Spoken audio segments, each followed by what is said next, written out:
ইতিমধ্যে আমার ভাবি বললো যে ভাই, ভাবি কিন্তু ফেসবুক চালায়। তা আমি বললো কি বলো, ও তো এরকম কিছুই করে না। হ্যাঁ, ফেসবুক চালায়, সবই চালায়, আর কার সাথে যেন রাত্রে কথা বলে। তো আমি এক পর্যায়ে বললাম যে ভাই, ওর ফোনে একটা নোটিফিকেশন যাইবে, একটা কোড নাম্বার দেবে, তোমার একটু দিও তো, কারণ সিমের নাম্বারটা আমি জানি। ওখান থেকে আমি ফেসবুকটা মেসেঞ্জারে নক করলাম, নক করে কোড নাম্বারটা নিয়ে আপনার মেসেঞ্জারে আমি নিয়ে আসি। আনার পরে কিছু কিছু ছেলেদের সাথে যোগাযোগ ওর আরো 2 বছর আগে থেকে, যারা ওর প্ল্যান করে আমার ঢাকায় আনা হয়েছে। আমার নাম হচ্ছে মনিরুল ইসলাম। আমার আব্বুর আমি একমাত্রই ছেলে। আমার ছোট্ট একটা বোন আছে। তো আসলে ছোট সময় থেকে আমি এসব আমার নানুর খুব আদরের।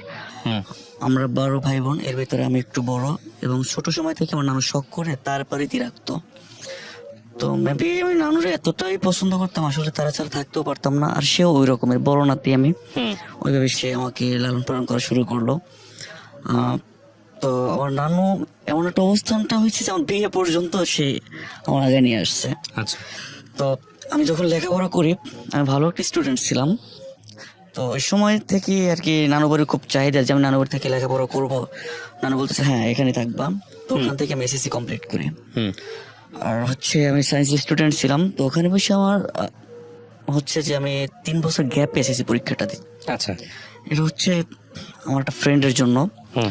আমার ফ্রেন্ড টেস্ট পরীক্ষা হলেও হয়নি।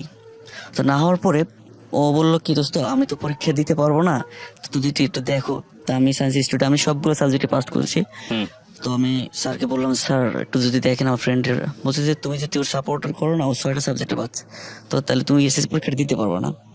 তো আমি কি করবো এখন, ওর জন্য আমার মনটা কাঁদতেছে। ও বলতে দোস্ত তাহলে তোর পরীক্ষা দেওয়ার দরকার নেই, আমারও দরকার নেই, মানে মজার চলে। এরপরে আমি ওর সাথে ঢাকায় পালাই আসি। পরীক্ষা দেন না আপনি? পরীক্ষাটা মানে দেই নেই বলতে টেস্ট পরীক্ষা শেষ, মানে ফর্ম ফিল আপ শুরু হবে ওই মুহূর্তে। এরপরে আমার আব্বু ফোন দিল যে কি করবা। আমি বলছি আমি পরীক্ষা দিব না। কেন দিবা না? না, ও যদি না দিতে পারে দিব না, আমি সামনে রেখে দিব। বলে তোমার ভবিষ্যৎ তো নষ্ট করলে না। আমি বলছি সমস্যা নেই, ওর সাথে আমি দেবো, একটা বছর তো, ওরে যদি আমি ঠেঙ্গাই যাই তাইলে ও খুব কষ্ট পাবে। বলছে আচ্ছা ঠিক আছে। পরে আমার আব্বুর আগে করে আমার সাথে কথা বলতো না। এরপরে আমি গাজীপুরে চাকরিতে ঢুকি 2012 সাল। গাজীপুরে চাকরিতে ঢুকি, ওই সময় একটা মেয়ের সাথে আমার অ্যাফেয়ার হয়। অ্যাফেয়ারটায় আমার একটা চাচাতো ভাই আছে, সে একটা অ্যাফেয়ার করতেছে, ওর ফুফাতো বোন। তাই বললাম যে ভাইয়া আসলে আমি কারোর সাথে রিলেশন করি না, এসএসসি পর্যন্ত চলে আসলাম, দেখেন একটু। আর আমি মোটামুটি আগে থেকে একটু থিয়েটার জগতে কাজ করি, নাটক টাটক করতাম। তো মোটামুটি ফ্রেন্ডশিপ আছে, কারোর সাথে অ্যাফেয়ার নেই। এরপরে ভাইয়া বললো যে ঠিক আছে আমি তোমাকে নাম্বার দিচ্ছি, তুমি একটু কথা বলো। আমি বলছি ঠিক আছে, টাইম পাস করবো। তো ওর সাথে কথা বলতে বলতে প্রায় 1 বছর কথা বললাম। তো কথা বলার পরে আমার আব্বু ওর বাসায় প্রস্তাব পর্যন্ত পাঠাইছিল। তো মেয়ের গার্জিয়ান বললো যে না, এরকম ছেলের কাছে দিব না, আর অ্যাফেয়ার তো চলবে না, মেয়েটার মা নাই, এভাবে দেওয়া যাবে না। অনেক অপমান করে পাঠাই দিল। আমিও সাথে গেছিলাম, বাস আমি বুঝতে দিইনি যে আমি সেই ছেলে ছিলাম। আচ্ছা। ওখান থেকে আমি চলে আসি। আসার পরে এই মেয়েটার সাথে আমি আর কথা বলি না, কারণ আমার আব্বুর অপমান করছে, খুব খারাপ লাগছে। আমি বলছি না, এরকম আমি বিয়ে করবো না।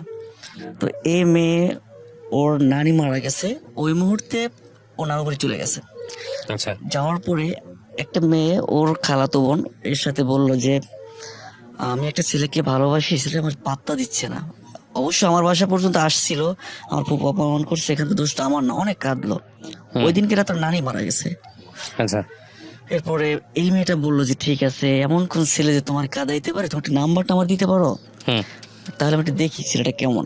তো মেবি মেয়েটা অনেক একটু সুন্দরী। তো বলার পরে বলছে যে আচ্ছা ঠিক আছে, নাম্বারটা নিল।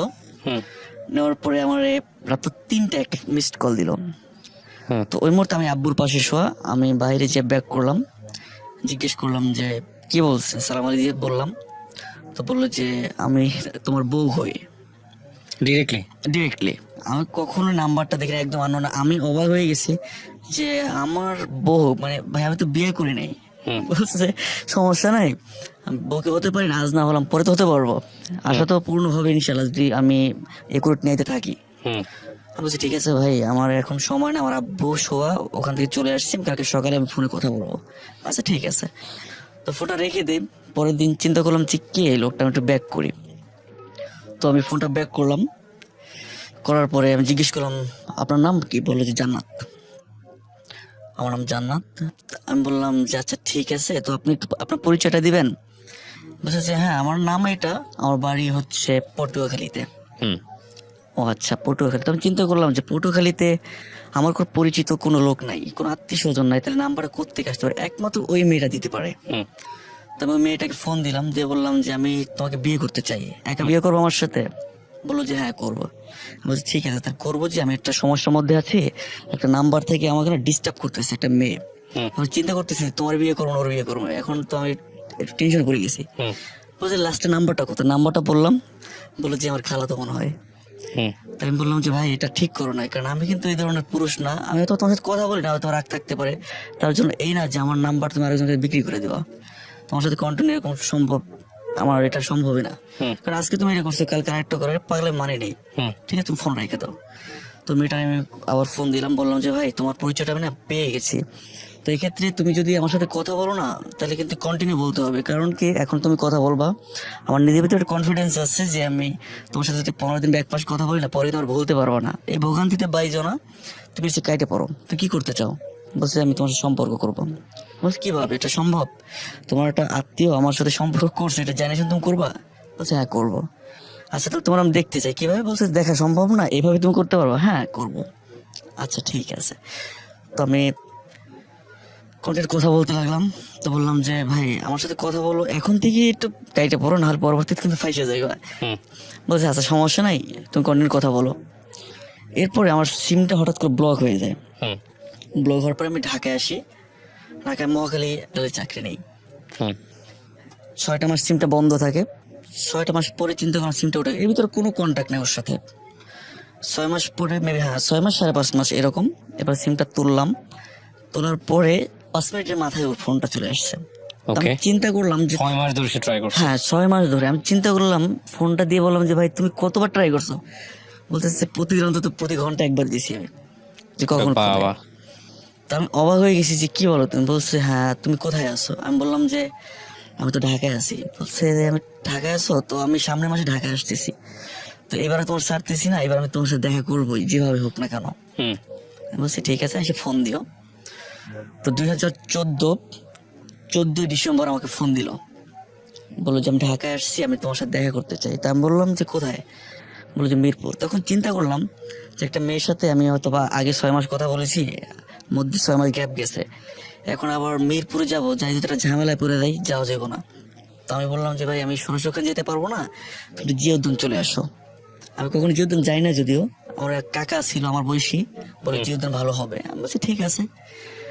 এরপর জিয়াউদ্দিন আসলো, ও আমাকে চিনে না, আমি ওরে চিনি না, শুধু ফোনে কথা বলছি। হুম এরপর ওর বললাম যে ভাই তোমার কিরকম দেখতে আমার একটু বলো। তো ওর লাল ড্রেস পরে ছিল, আমার সামনে ছিল, ও আমাকে দেখছে বাট আমার পরিচয়টা দেয় না।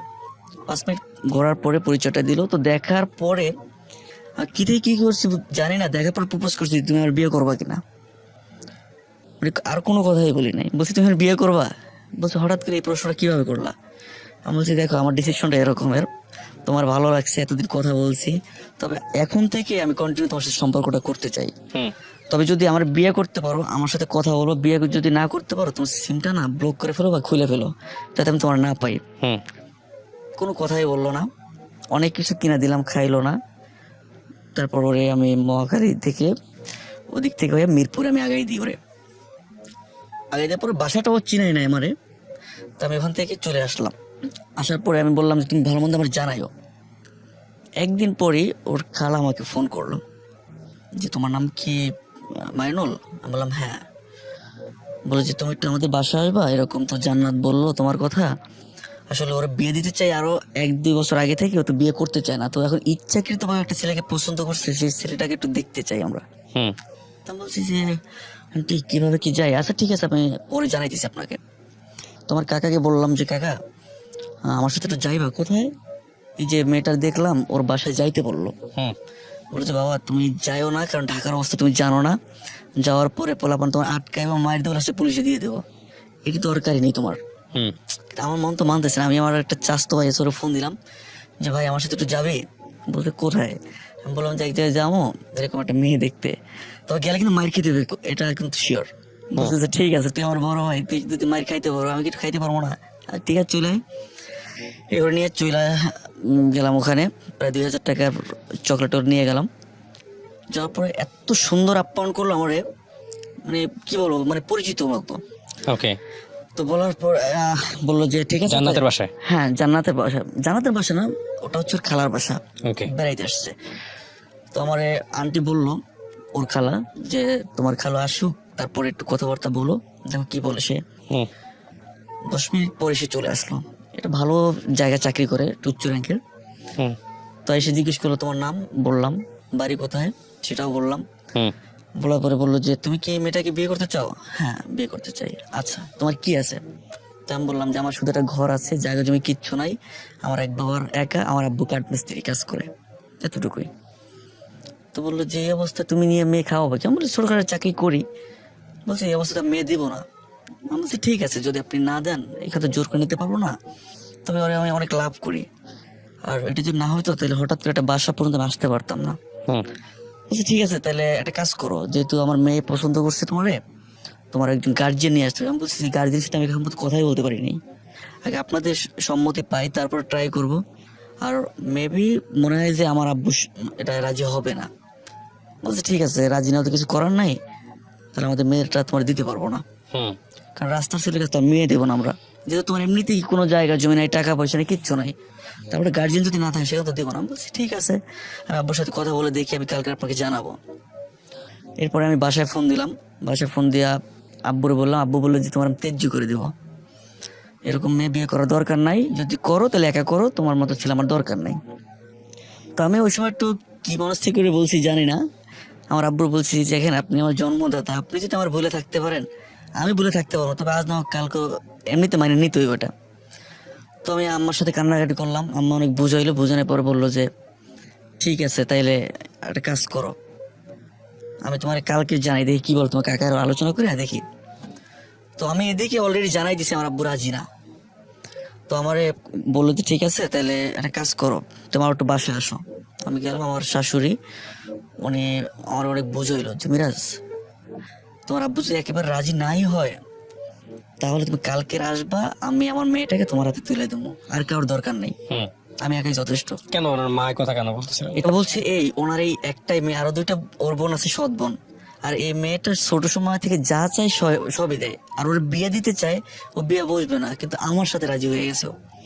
তো বলতেছে পরে সব ঠিক হয়েছে, যেহেতু তোমার গার্জিয়ান থাকবে না সেখানে তো আমরা ফেস করতে পারবো না, তবে আমি একা তোমার এই মেয়েটা দিয়ে দিব, তুমি কালকে একটু আমার ডিসিশনটা জানাও। এর মধ্যে আমার আব্বু বলছে যে হ্যাঁ তাহলে মেয়ে দেশে পাঠাই দিয়ে আমরা দেখতে যাব। এরপরে আমি বললাম যে ঠিক আছে আপনারা দেশে চলে যান, আব্বু প্রস্তাব নিয়ে যাবে। যেভাবে হোক বিয়েটা মোটামুটি আমার আব্বু দেখে টেখে সবকিছু ঠিক করলো। ঠিক করার পরে তারিখ তুলে দিয়ে আসলো, বললো যে তুমি অমুক তারিখে চলে আসো। কবে? 2015 সালের জানুয়ারির 9 তারিখে বিয়ের ডেট দিল। তো আমি বিয়ের ডেটে চলে গেলাম। যাওয়ার পরে ওকে বিয়ে একটু গ্যাঞ্জাম হয়েছিল, তার বিয়ে ওখানে বই দিতে চাইছিল না, আমাদের পরিবেশ দেখে ভালো লাগে নাই তাদের। তো আমার আব্বু বলছে যে এতগুলো টাকা নষ্ট করলাম, তোমরা আগেই বলতে পারতাম। যেভাবে বিয়েটা হলো, ওখানে হওয়ার পরে আমি আবার ঢাকায় চলে আসি। আমার আব্বুরও চাকরি হয়ে যায়। ইতিমধ্যে আমার নানু বাড়িতে আমি থাকি এখনো। আমি দেশে আমার তেমন মানে আমার গ্রামের বাড়িতে তেমন লোকের চেনে না, ওখানেই সবাই চিনে আমারে।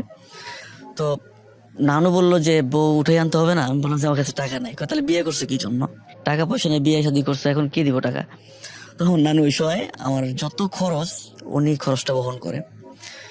তো আমার বিয়েটা উঠে নেওয়ার সময় আমার আব্বু ছিল না, উনি ঢাকায় চাকরি করতে, ওই সময় ওনার ছুটি দেয় নাই। তো আমার নানুর সম্মতিতে সবাইকে নিয়ে মোটামুটি আমার শ্বশুরবাড়িতে অনেক বড় আয়োজন করছে বিয়ের জন্য। তো নিয়ে আসলাম, আনার পর ওই সময় আমি একটা বাটন সেট চালাই, আমার ওয়াইফ একটা অ্যান্ড্রয়েড সেট চালাই। তো তখনই আমি বলতে যে সেট কিনো, এরকম কিছু না, দেখ সময় সামনে কেমনে আবার আমি কিনে নেবো, সময় চাকরি করতেছি তো বেতন বেতন পাই, তারপরে আগে বিয়ের খরচটা চালাই। আচ্ছা ঠিক আছে। তো যখন যাই তখন আমরা ফেরিতে, ওই সময় ফোনটা মিসড কলের মতো আসছে। তো আসার পরে ওইটা আমি চিন্তা করলাম যে আজকে বিয়ের দিন, সবাই তো আত্মীয় স্বজন জানে যে ও আমার সাথে আছে, মিস কল দেওয়ার কোনো কারণ নাই, যদি ফোন দেয় তাহলে আমার কাছে দিবে। তো আমি তেমন কিছু বললাম না, আমি বাইরে নামে একটা সিগারেট খেতে গেলাম। ও ওই থেকে আমার সাথে কেমন একটা মন মালিন্য। আমি চিন্তা করলাম সিগারেট খাইতে গেলাম এই জন্য নাকি, তো এসে আমি জিজ্ঞেস করলাম যে এটা আমি খাই, এটা তুমি জানো? আর এমনি তোর মনটা ভালো নাই তো একটা সিগারেট খাইছি, আমি সত্য কথাই বললাম, তোমার সাথে মিথ্যে কথা বলবো না। তো বলতেছি এটা আমার পছন্দ না। তো সময় আমি একটু রাব ব্যবহার করছি যে তোমার এটা পছন্দ না, আজকের বিয়ের দিন আমি কেবল নিয়ে আসলাম, ফিরতে বসে তোমার ফোনে মিসড কল, এটা কি অ্যালাউ করা যায়? তোমার সন্দেহ করতেছি না, তুমি কথা বলো, একজন ডাইরেক্ট কল দেখ, অথবা তোমার আত্মীয় স্বজন যদি হয় সেটা আমার কাছে ফোন দেবে যে কত দূরে গেছো। আচ্ছা ছাড়ো, বাদ দিয়ে দিলাম। এরপরে নিয়ে গেলাম, মোটামুটি সবাই আনন্দ ফুর্তি করতেছে। 3 দিন পরে তোমার শ্বশুরবাড়ি নিয়ে যাইতে হয়। তো আমি ওরে নিয়ে গেলাম, যাওয়ার পরে কিভাবে জানি না, ওর যে পুরনের পার্স ছিল মাথার কাছে রাখা, ওই পার্সের ভিতরে আমি একটা আননোন নাম্বার পাই। কিভাবে পান? এটা হচ্ছে কাগজে লেখা? কাগজে লেখা, হ্যাঁ রাইট। ও এর আগে একটা কাহিনী হচ্ছে, আমার যে 2 ভাইরা আছে, সৎ ভাইরা, তো আমি আমার সাথে তো কেউ পরিচয় হয় নাই। তো আমি যখন যাই, যাওয়ার পরে আমি সালাম আলী দিলাম যে কেমন আছেন, তো ওনারা ওইটা হাইটা চলে গেল। আমার কষ্ট লাগছে অনেক, যে আসলে আমি তো চিনি না কারা এরা। সালাম আলী দিলাম, তো আমার শাশু বলতেছে তোমার ভাইরা হয় এরা। আমি বললাম যে আমার সাথে এই ব্যবহারটা করলো কেন, আমি তো চিনি না তাদেরকে। বলছে এটা তোমার পরে বলবো। এরপরে করছি কি, আমার জন্য যে বাসঘরটা সাজানো ছিল সেখানে আমার শুতে দিল না, বলছে যে এখানে আর অধিকার নাই ওরে, মানে আমাদের তো বারান্দা বলে, বারান্দা চৌকিয়েছে ওখানে দেন। তা আমি বলছি ঠিক আছে সমস্যা নেই, আমার শহর অভ্যাস আছে, এর সাথে রাগারাগি করতে লাভ নাই। তো ওখানে শুইলাম, ওখানে ওর পার্সটা রাখা ছিল। তো আমি বললাম যে আমার একটু টাকা দিতে পারো, আমার তো খুচরা নেই। বলছে যে ব্যাগের ভিতরে আছে দেখো। ওই টাকাটা আনতে যাই, আমি একটা নাম্বার পাই, নাম্বারটা আমি কাউরে দেখাই না, আমার নিজের কাছে রাখলাম। পরের দিন সকালে আমার শাশুড়ি ডাক দিলাম, মা একটা নাম্বার পাইছি, আমি একবার ট্রাই করছিলাম, এটা ছেলে ধরছে, নাম হচ্ছে খোকা ওর নাম। তো বললো যে আচ্ছা ছাড়ো, এটা পুরোনো বন্ধু বান্ধব থাকতেই পারে, ওটা তো সমস্যা না। আমি বলছি, ঠিক আছে। এরপর আবার বাড়ি নিয়ে গেলাম, যাওয়ার পরে আমার নানুর ফোনে একটা কল আসছে, মিসড কল। আমি সাথে সাথে চিন্তা করলাম নানু ফোন আসছে, কারণ কয়বার কইতে পারি না, আমার তো 2-3 বার ফোন দিল, বললো যে জান্নাত আছে কিনা। আমি বললাম যে জান্নাত চাই, বুঝলাম না আপনার ফোনে। আমি ফোনটা আমার ফোন থেকে ব্যাক করলাম, ব্যাক করার বলতেছে ভাই আপনি তো অনেক সুখী মানুষ, আমার ভালোবাসার মানুষটাকে নিয়ে গেলেন আর একবার খোঁজ খবর নিলেন না। আমি বলছি ভাই আপনার তুমি চিনি না, কিভাবে কি খোঁজ খবর নেই, আর আপনার নাম নাম কিছুই আমি জানি না, আপনার ওয়াইফকে জিজ্ঞেস করেন বলে দিব, সমস্যা নাই। আর এটা টেনশন করবেন না, আমার কষ্ট দিবেন না, যেহেতু আমিও একজন ওর ভালোবাসার মানুষ, সেক্ষেত্রে আমার বলার দায়িত্ব আপনাকে যে ওর কষ্ট দিবেন না। আমি বললাম যে ভাই আপনি ভালোবাসছেন আর আমি ভালোবাসে বিয়ে করে আনছি, তাহলে আপনার থেকে আমি দায়িত্বটা বেশি নিছি, আপনার থেকে টেনশনটা আমার বেশি। আচ্ছা হ্যাঁ ঠিক আছে থাকতে পারে। তো আমার বউকে আমি জিজ্ঞেস করলাম, তো আমারে বললো যে হ্যাঁ এই ছেলেটার সাথে আমার সম্পর্ক ছিল, বাট এখন নাই। আচ্ছা নাই ঠিক আছে, তোমার নাম্বার এখানে জানতে পারে, বাট আমার নানুর নাম্বারটা কিন্তু তার কাছে যাওয়ার কথা না। তো উনি বললো যে আমার ফোনে টাকা ছিল না, ও তো ফোন দেয়, আমি ওইটা দিয়ে মিস কল দিয়ে বলছি তুমি আর ফোন টোন দিও না। আমি বলছি ঠিক আছে তোর বাদ দাও। তো আমি ওই সময় আমি আমার দেশি আমি চাকরি করি, তো ও কন্টিনিউ কথা বলতো, আমি এরও অনেকবার ধরছি। তো ইতিমধ্যে সবচেয়ে কষ্টের ব্যাপার হলো এই 3টা মাস পরে ছেলেটা মারা যায়। তো আমি শুনতে পারি ক্যান্সার ছিল, আর এই ক্যান্সারের জন্যই আমার বউ নাকি ওর সাথে কথা বলতো না, যে তুই তো মরেই যাবি, তোর সাথে কথা বলে লাভ কি। মানে আমার বউ কথা বলতো বাট ভালো ব্যবহার করতো না। আচ্ছা, যেটা আমি পরে জানতে পারছি। তো এভাবে আমার সংসারটা চলতে লাগলো।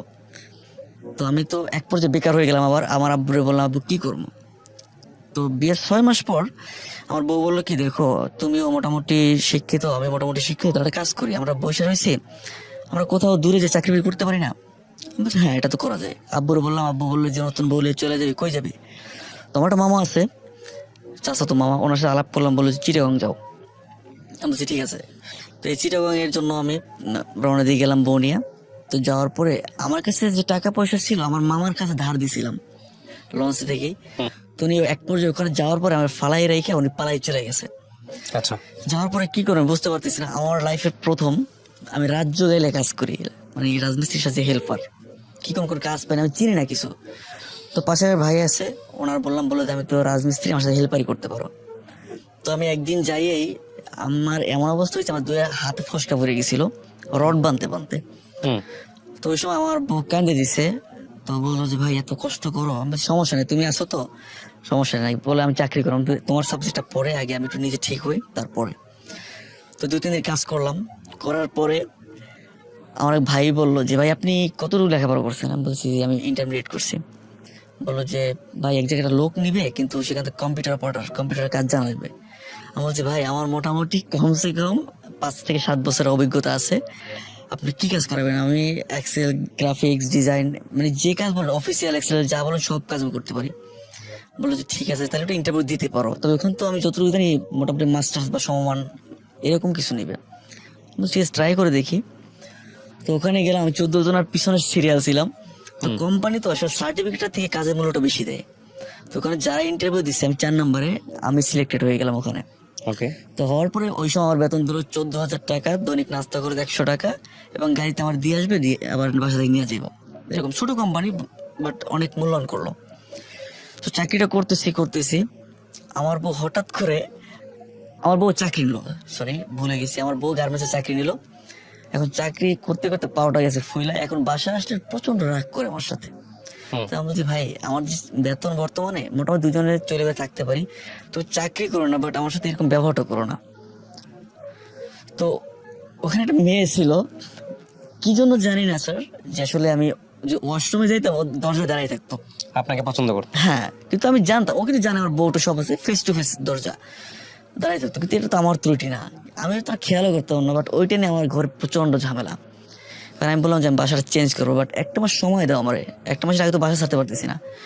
মেয়েটা একদিন ডাক দিলাম, ভাই তুমি কি জন্য তাকাই থাকো? বলছে যে ভাই আপনার একটা আমার পরিচিত লোকের মতো দেখা যায়, এই জন্য মাঝে মাঝে তাকাই, ভাবি কি রাগ করে? কেমন না দূর, তোমার ভাবি এরকম মানুষই না। তো এক পর্যায়ে আমার বউ ওখান থেকে বাসা ছাড়াই দিল। ও ওখান থেকে একদিন ঝগড়া করলো, আমি প্রথম ওরে 2টা থাপ্পড় দিই ওখানে মেয়েটার জন্য। থাপ্পড় দেওয়ার পরে ও ঘর থেকে বের হয়ে যায়।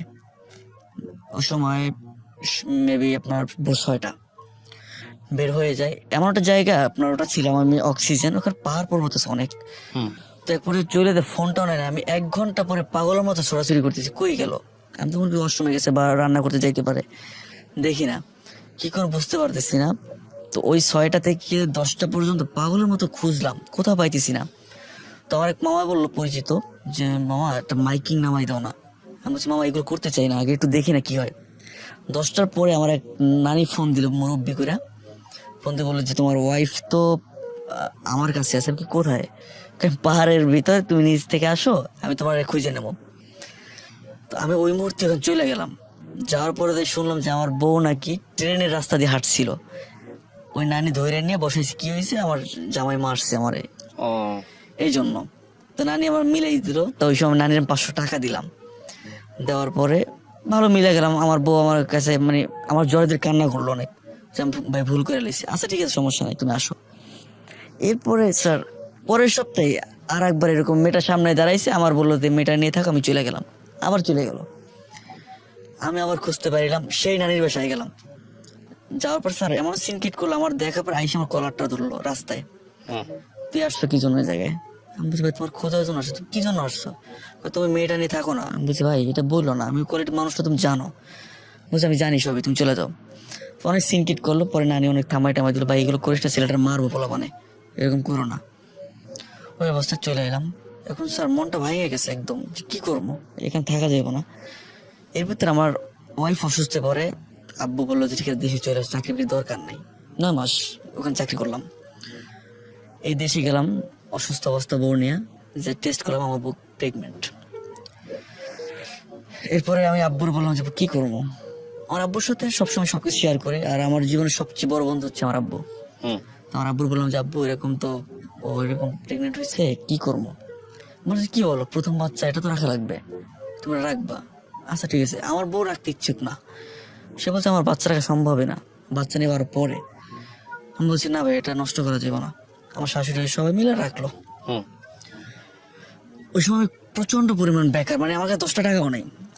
একমাত্র যে গাড়ি ভাড়াটা তা আমার আব্বুর কাছ থেকে নিয়ে যাইতে হয়, শাশুড়ির কাছে চাইতে হয়। ওই অবস্থায় আমার ছেলেটা হওয়ার পরে আমি আব্বুর কাছে বললাম যে আব্বু আমি একটা ছোট করে ব্যবসা করতে চাই, যেহেতু আমি কাজ বাজ জানি, কম্পিউটার কাজটা জানি, আপাতত স্টুডিও করতে পারি আমি।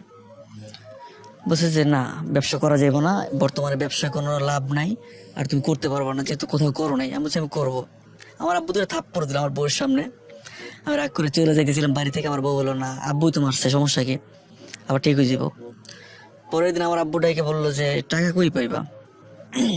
তা আমি বললাম যে আপনি আমার 20,000 টাকা ম্যানেজ করে দিবেন, আর 30,000 টাকা আমি লোন নিব, 50,000 টাকায় আমি শুরু করতে পারবো, সেকেন্ড হ্যান্ড কিনবো সব মাল। আচ্ছা ঠিক আছে, এই শুরু করলাম। আস্তে আস্তে মোটামুটি ভালোই চললো। আর এখান থেকে একটা সমস্যা আছে যে আমার ওখানে বিদ্যুতের লাইন দেওয়ার কথা ছিল, তো বললো যে 10 দিন পর বিদ্যুৎ দেবে। আমি দোকানটা অলরেডি উদ্বোধন করে ফেলছি, কিন্তু সমস্যাটা হচ্ছে 2 বছর বিদ্যুৎটা পাইনি আমি। এই 2টা বছর আমি জেনারেটর দিয়ে কাজ করতাম। তো আস্তে আস্তে মোটামুটি ভালোই দোকান নিলাম, মানে মালামাল কিনলাম, অনেক ইলেকট্রনিক্স করলাম, সার্ভিসিং করলাম, নিজে মোটামুটি সার্ভিসিং কাজটা জানি। করতে করতে মোটামুটি একটু বড় করলাম। বড় করার পরে চিন্তা করলাম যে আসলে আমি তো সাউন্ডের কাজ জানি, তো মানুষের সাউন্ড আমি কাজ করবো, মাঝে মাঝে যাই, তো সাউন্ডের ব্যবসাটা করতে পারি। এরপরে আমি মোটামুটি সাউন্ডের মাল কিনলাম, রেকর্ডার মাল কিনলাম, কিনে দোকান অনেক বড় করলাম। তো দোকানটা বড় করতে গিয়ে আসলে আমি কিছু মানুষের কাছ থেকে আমি সুদের উপর টাকা আনি।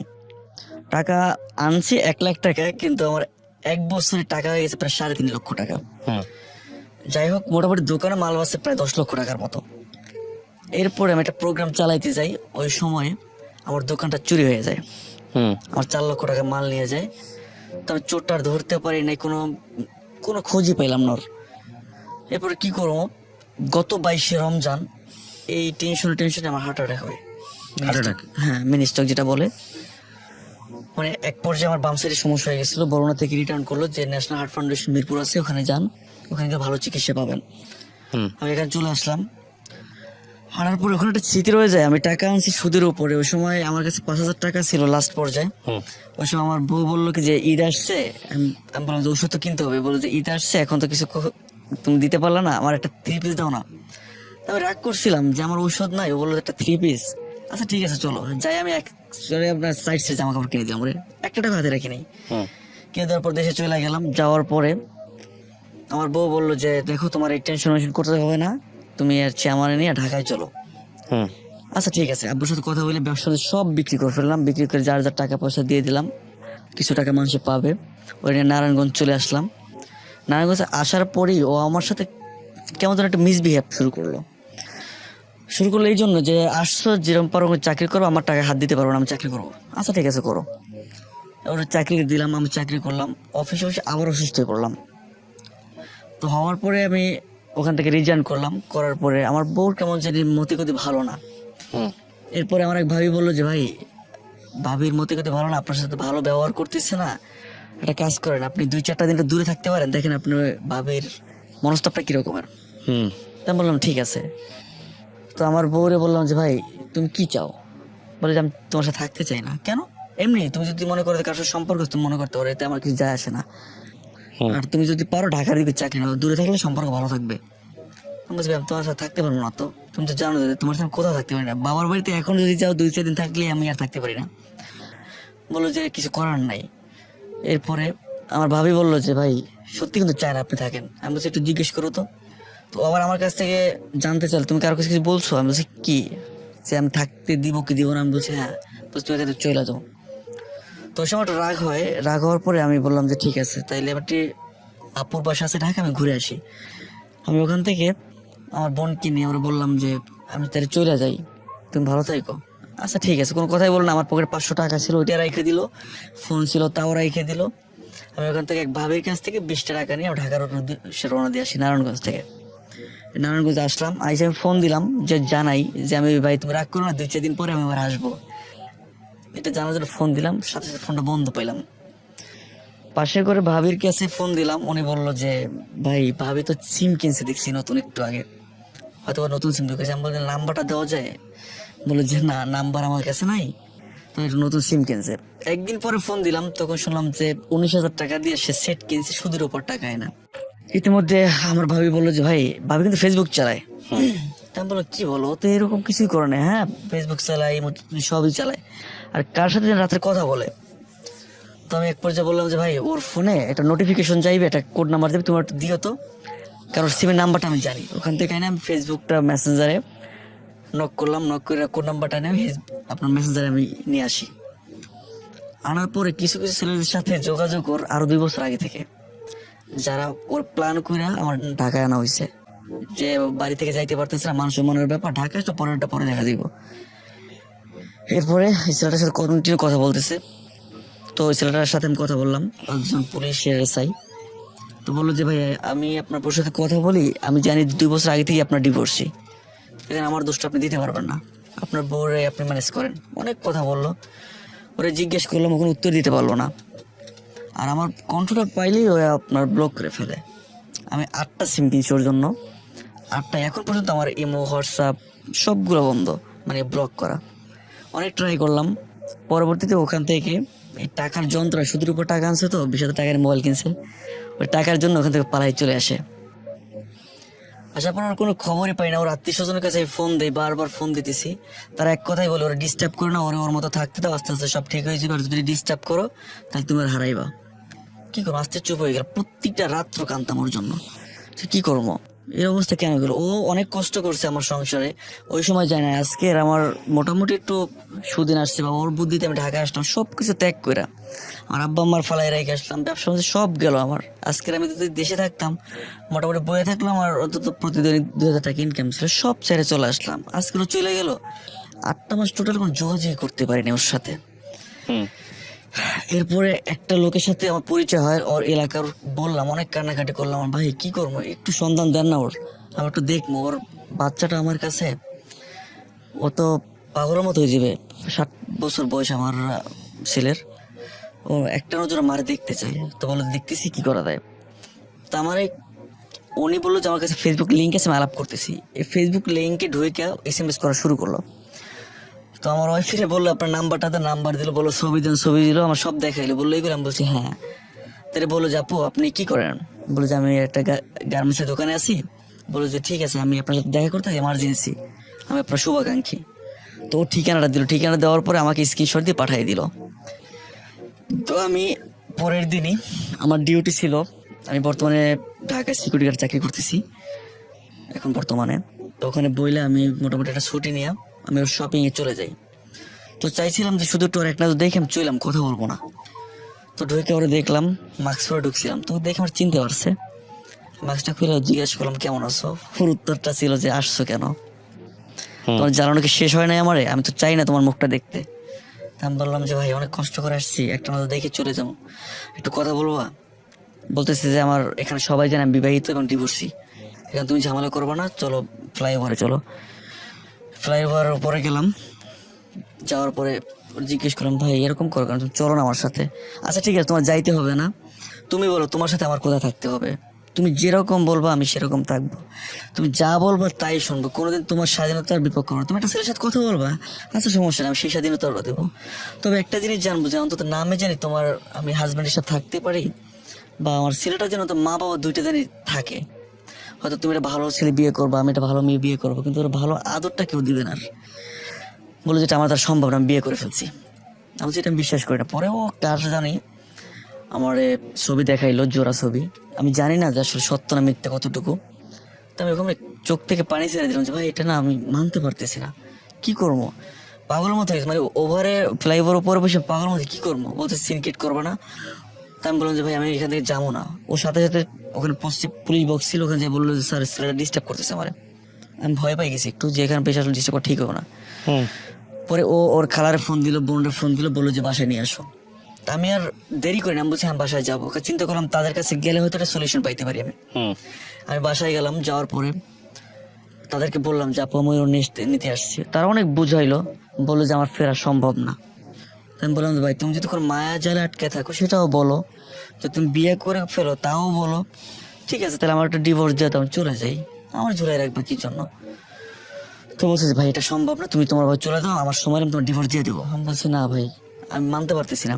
পরে কি করবো, ও পাশের রুমে গেল ওর জামা কাপড় গোছানোর জন্য। আমি এক পর্যায়ে যাইয়া একা তো যাই, ওর পা ধরে জড়াই ধরলাম। বললাম যে ভাই আমার না সব ভুল, জীবনে যা করছি সব ভুল আমার। আজকের তুমি আমার এরকম ফালাই রেখে যাইতে পারো না। আমি একদিকে হার্ট অ্যাটাক করে মরে যেতাম যদি আমার ছেলেটা পাশে না থাকতো আমার। আমার ছেলেটা আমার কাছে, ওর মুখে দিকে তাকাইতে পারি না। আমি যদি মরে যাই ভাই, তুমি তো বিয়ে করে নেবো, কই যাইবে? একটা বার তাকানো, যদি কোনো ছেলে তুমি বিয়ে করে থাকো ভাই, আমার সাথে কথা বলে তো আমি ম্যানেজ করে নেবো। যদি কারোর সাথে তুমি অ্যাফেয়ারে জড়াই যাও ভাই, ওর সাথে যে মাপ চাও, বা তুমি যদি কথা বলতে চাও, তুমি কন্টিনিউ কথা বলো ওর সাথে, বাট একটু আমার কাছে থাকো তুমি। ওই অবস্থায় আমার বুকে ব্যথাও ছিল, ওই অবস্থায় আমার বুকেও লাথি মেরে উঠে গেছে, তোর মতো লোক তো আমার দরকার নাই। আসছো করে জায়গায় সিনক্রিট করতে আসছো, এখান থেকে বাইরে না তো জুতো দিয়ে বাইরে আমি পাঠাই দেবো। কি করবো বুঝতে পারতেছি না, আমার পাগলের মধ্যে কান্না করতেছি। আপুর যে বলছে, আপু একটু ম্যানেজ করেন না, বলতেছে ভাই কিছু করার নাই, এখানে তোমার সংসার যদি না করতে চায়, এখানে আমি কি করতে পারি? তাই বলো যে ভাই এতটুকু একটু সহানুভূতিশীল হও, ছেলেটার দিকে তাকাও, একটা বার দেখতে মন চায় না তোমারে? ঠিক আছে, তুমি যদি নাই যাও, আমি কালকে একটু ছেলেটা নিয়ে আসি মার্কেটে, এখনো দেখাই নিয়ে যাও। বলতেছে আমি ছেলের মুখটা দেখতে চাই না, আমি যদি বাইসে থাকি না, ওরকম ছেলে আবার জন্ম দিব আমি। তাই আমি বললাম ভাই তুমি আসলে মানুষ না, তুমি মেশিন হয়ে গেছো। তাহলে একটা ছেলে 7 বছর বয়স, কিভাবে সম্ভব এটা? তো বললো যে কিছু করার নাই, আমার কোনো মায়া দেয় নাই, তুমি যদি ছেলে নিয়ে আসো, আয়া ঘুরে নিয়ে যেতে পারবো, তোমার কষ্ট হবে ছেলে নিয়ে যেতে, বাট আমি কিন্তু পারবো থাকতে। আমি বলছি না ভাই দরকার নাই। তবে ভাই একটা কথা বলি, তো আমার একটা ডিভোর্সটা দিয়ে দাও, তো চিন্তা করবো নাই। আর এখন তো আশ্বাসে থাকি, হয়তো বা ফিরবে। বলতেছি ঠিক আছে, তোমার আমি 30 তারিখ, এই 30 তারিখে ডেট দেওয়া ছিল, 30 তারিখ ডিভোর্স পেপার পাই যাবে, তো আমার ডিস্টার্ব করবো না। তো আমার আপুর বললাম, আপু একটা কথা বলে রাখবেন? হ্যাঁ বলো। এই 30 তারিখ তো, আমি তো আজকে 15 তারিখ আসছি, 15 দিন একটু আমার সাথে কথা বলতে বললে, দৈনিক একবার অন্তত 5 সেকেন্ডের জন্য, এরপর তার কথা বলবো না আমি। আচ্ছা ঠিক আছে বলবে, যাও। আমি চলে আসলাম। একদিন পরে আমার বউ আমার ফোন দিল যে আমার 2000 টাকা দিবে, আমি তোমার কাছে ফিরবো, তবে আমার একটু সময় লাগবে। আমি বলছি ভাই স্বামীর কাছে ফিরবা, তাও তোমার সময় লাগবে? আচ্ছা ঠিক আছে, আমার কাছে টাকা আছে, অ্যাকাউন্টে আমার 5000 টাকা আছে, আমি তোমার 5000 টাকা দিতেছি, তোমার সমস্যা। তবে ভাই তুমি আমার সঙ্গটা ছাইরো না। তুই কি মনে কর, তুই কি আমার কি মানে বোকা মনে করছো? আমি অলরেডি চাকরি ওখান থেকে ছাইরা দিছি তোর জন্য, সিমটা কালকে চেঞ্জ করবো, তুই আমার খবরও পাবি না, তুই তো আশ্বাস দিলাম, তোর টাকা ওটা আমার দরকার নাই। তো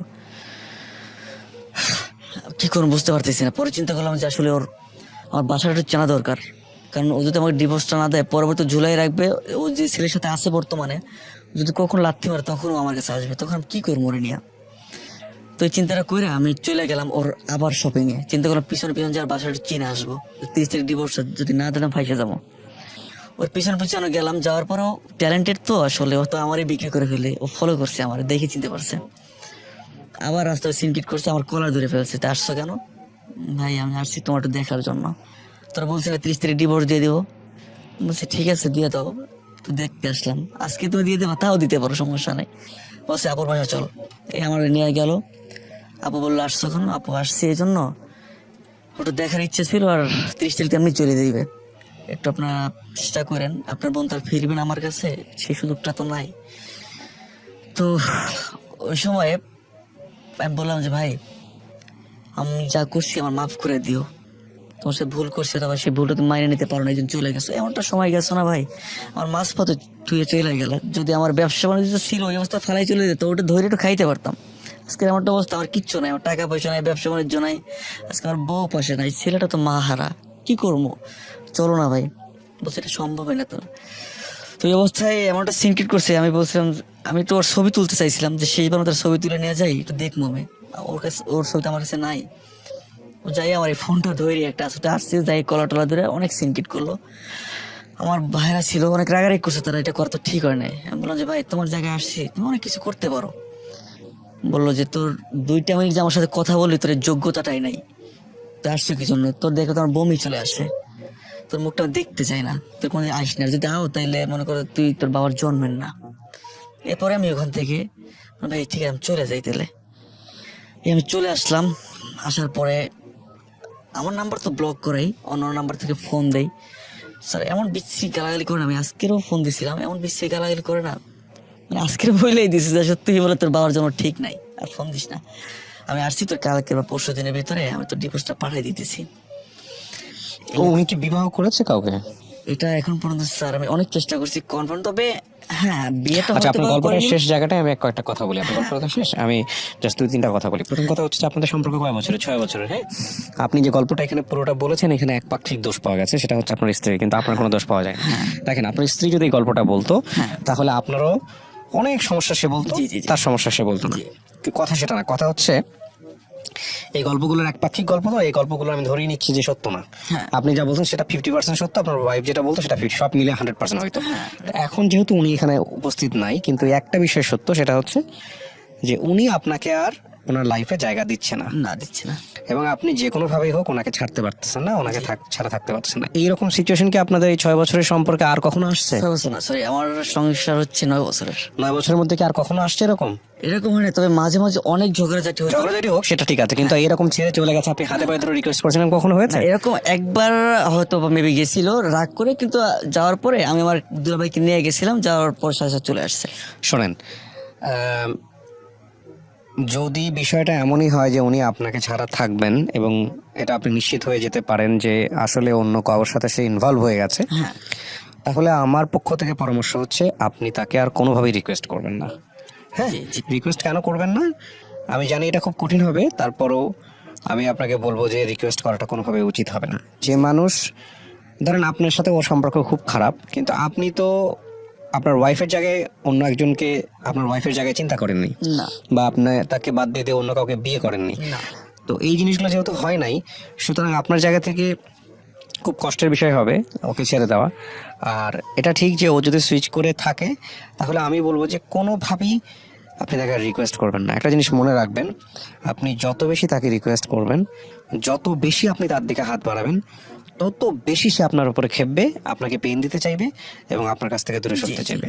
জি স্যার। এটা হচ্ছে চিরন্তন সত্য। হ্যাঁ, জি স্যার। এবং আপনার ভিতরে যত ভালোবাসাই থাকুক না কেন তার জন্য, যত মায়া থাকুক না কেন, সেটা আপনাকে বুকে চেপে রেখে তাকে লেট গো করতে হবে, যে ঠিক আছে তুমি চলে যাও। অত্যন্ত কঠিন, ভয়ঙ্কর কঠিন, খুব কঠিন নিজের জন্য, নিজের সন্তানের জন্য। আপনি খুব লাকি একটা বিষয় যে আপনার সন্তানটাকে সে আপনার কাছ থেকে নিয়ে যায় নাই।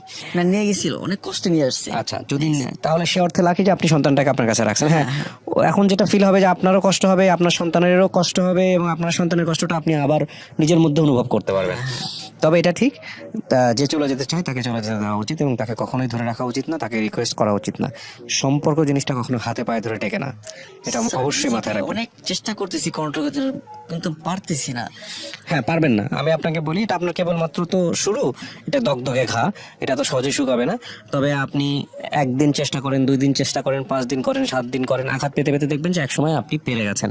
তবে কখনোই আপনি তাকে রিকোয়েস্ট করে সংসারে নিয়ে আসবেন না, এটা হচ্ছে সবচাইতে বড় ভুল হবে, এ ব্যাপারে কোনো সন্দেহ নেই।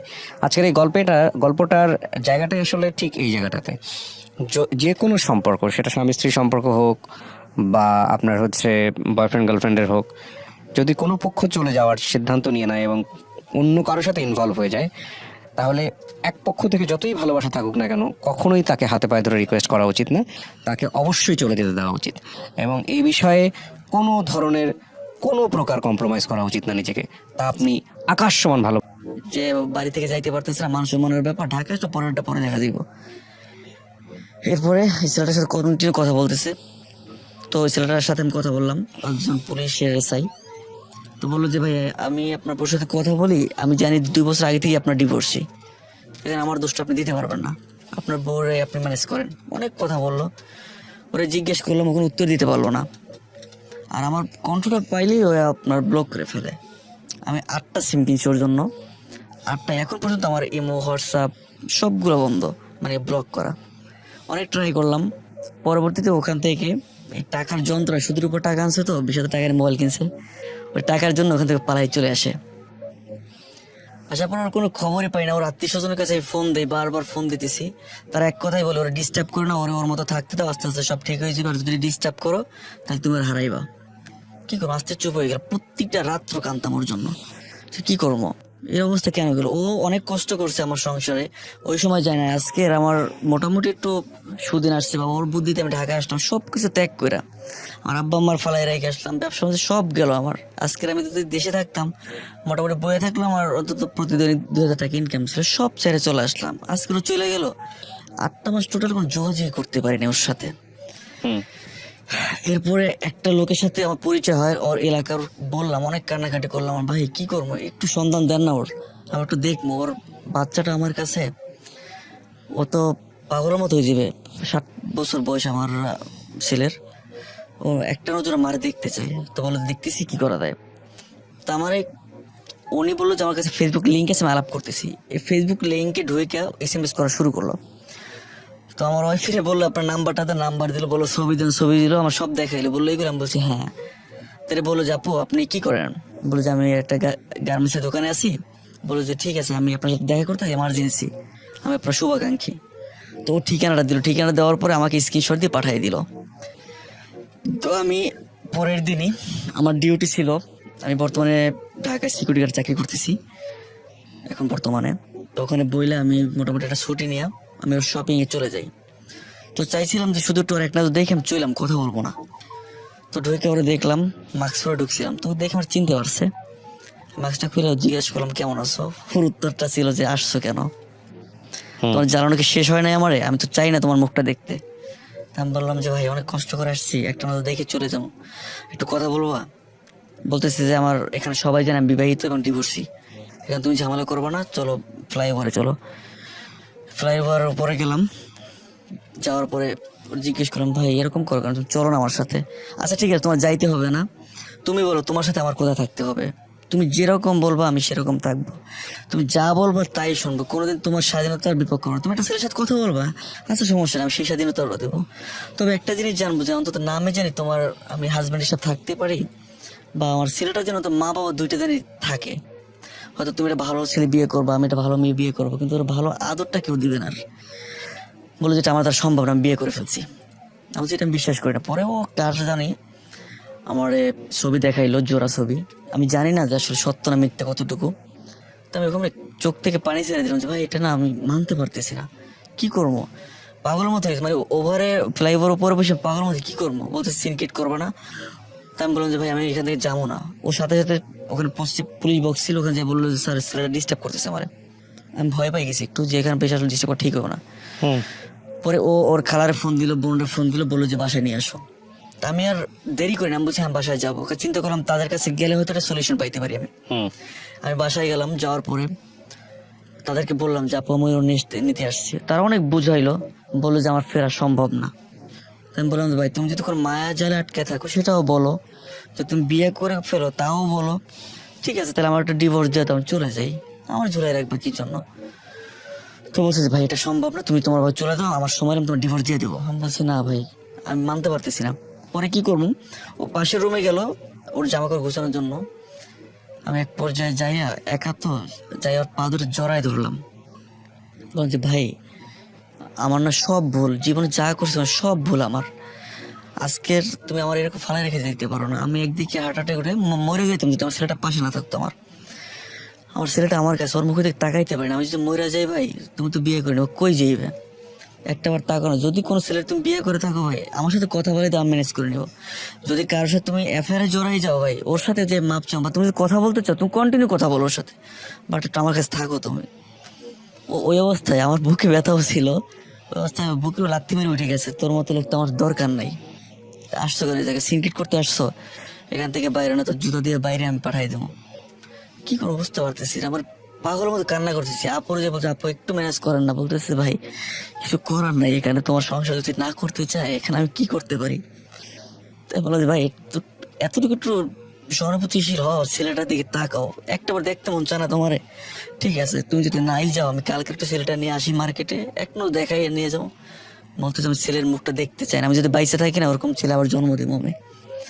তাই বললাম ভাই তুমি আসলে মানুষ না, তুমি মেশিন হয়ে গেছো। তাহলে একটা ছেলে 7 বছর বয়স কিভাবে সম্ভব এটা। তো বললো যে কিছু করার নাই, আমার কোনো মায়া দেয় নাই, তুমি যে ছেলে নিয়ে আসো আইয়া ঘুরে নিয়ে যেতে পারবো, তোমার কষ্ট ছেলে নিয়ে যেতে পারো, আমি কিন্তু পারবো থাকতে। আমি বলছি না ভাই দরকার নাই। তবে ভাই একটা কথা বলি, তো আমার একটা ডিভোর্সটা দিয়ে দাও, তো চিন্তা করবো নাই, আর এখন তো আশ্বাসে থাকি হয়তো বা ফিরবে। বলতেছি ঠিক আছে তোমার আমি 30 তারিখ, এই 30 তারিখে ডেট দেওয়া ছিল, 30 তারিখ ডিভোর্স পেপার পাই যাবে, তো আমার ডিস্টার্ব করবো না। তো আমার আপুর বললাম আপু একটা কথা বলে রাখবেন। হ্যাঁ বলো। এই 30 তারিখ তো, আমি তো আজকে 15 তারিখ আসছি, 15 দিন একটু আমার সাথে কথা বলতে বললেন দৈনিক একবার অন্তত 5 সেকেন্ডের জন্য, এরপর তার কথা বলবো না আমি। আচ্ছা ঠিক আছে বলবে যাও। আমি চলে আসলাম। একদিন পরে আমার বউ আমার ফোন দিল যে আমার 2000 টাকা দিবে, আমি তোমার কাছে ফিরবো, তবে আমার একটু সময় লাগবে। আমি বলছি ভাই স্বামীর কাছে ফিরবা, তাও তোমার সময় লাগবে। আচ্ছা ঠিক আছে, আমার কাছে টাকা আছে, অ্যাকাউন্টে আমার 5,000 টাকা আছে, আমি তোমার 5,000 টাকা দিতেছি, তোমার সমস্যা। তবে ভাই তুমি আমার সঙ্গটা ছাইরো না। তুই কি মনে কর, তুই কি আমার কি মানে বোকা মনে করছো? আমি অলরেডি চাকরি ওখান থেকে ছাইরা দিচ্ছি তোর জন্য, সিমটা কালকে চেঞ্জ করবো, তুই আমার খবরও পাবি না, তোর আশ্বাস দিলাম, তোর টাকা ওটা আমার দরকার নেই। তো কি করবো বুঝতে পারতেছি না। পরে চিন্তা করলাম যে আসলে আমার বাসাটা একটু চেনা দরকার, কারণ ও যদি আমাকে ডিভোর্সটা না দেয় পরবর্তী ঝুলাই রাখবে। ও যে ছেলের সাথে আছে বর্তমানে, যদি কখন লাথি মারে তখন ও আমার কাছে আসবে, তখন আমি কি করবো ওরে নিয়ে। তো এই চিন্তাটা করে আমি চলে গেলাম ওর আবার শপিং এ। চিন্তা করলাম পিছনে পিছনে যাওয়ার বাসাটা চিনে আসবো, 30 তারিখ ডিভোর্স যদি না দিলাম ফাইসে যাবো।